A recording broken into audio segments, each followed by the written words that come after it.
Hi friends, welcome to my channel. మన channel పేరు Mahalakshmi food channel అండి. ఈరోజు మనం చేయబోయే రెసిపీ ఇడ్లీ పిండితో పునుగులు ఎలా చేయాలో చూసేద్దామండి. చూసారా ఎంత మెత్తగా ఎంత క్రిస్పీగా ఉన్నాయో. ఇప్పుడు కావాల్సిన పదార్థాలు చూసుకుందాం.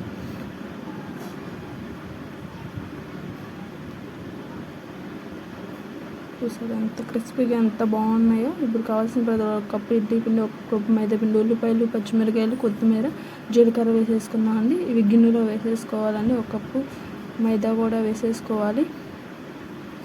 ఒక కప్పు పెరుగు, ఉల్లిపాయలు, పచ్చిమిరకాయలు, కొత్తిమీర, జీలకర్ర, రుచికి సరిపడా సాల్ట్ వేసేసుకున్నామండి. ఇప్పుడు ఇవి నీట్గా కలిపేసుకోవాలండి. చేత్తో లేకపోతే గరిటెతో చక్కగా నీట్గా కలిపేసేసుకోవాలండి. చేత్తో కలుపుకుంటే ఇంకా టేస్ట్గా ఉంటుందండి. కలిపేసుకుని ఒక అరగంట సేపు ఇట్లా నానబెట్టి ఉంచుకోవాలండి. ఇక్కడ నేను నానబెట్టి ఉంచుకున్నాను ఒక అరగంట సేపు. ఒక కళాయి తీసుకొని కళాయిలో ఆయిల్ పోసేసుకున్నామండి.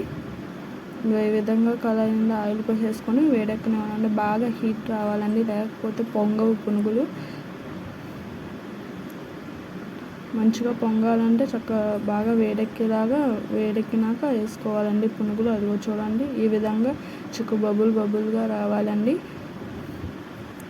అదిగో చూడండి, ఈ విధంగా వేసేసుకొని తీసేసుకోవాలి. మళ్ళీ వేసేసుకున్నామండి. చిన్న పునుగులు వేసుకుంటే టేస్ట్ కూడా చాలా బాగుంటాయండి. చిన్నవి అయితే లోపల కూడా చక్కగా ఉడుకుతాయి.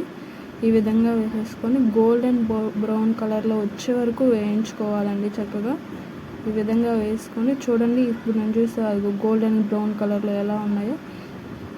చక్కగా ఇలా వచ్చినాక తీసేసుకోవాలండి. మన ఛానల్ పేరు మహాలక్ష్మి ఫుడ్ ఛానల్ అండి. సబ్స్క్రైబ్ చేసుకోండి, లైక్ చేయండి, షేర్ చేయండి, కామెంట్ చేయండి. బాయ్.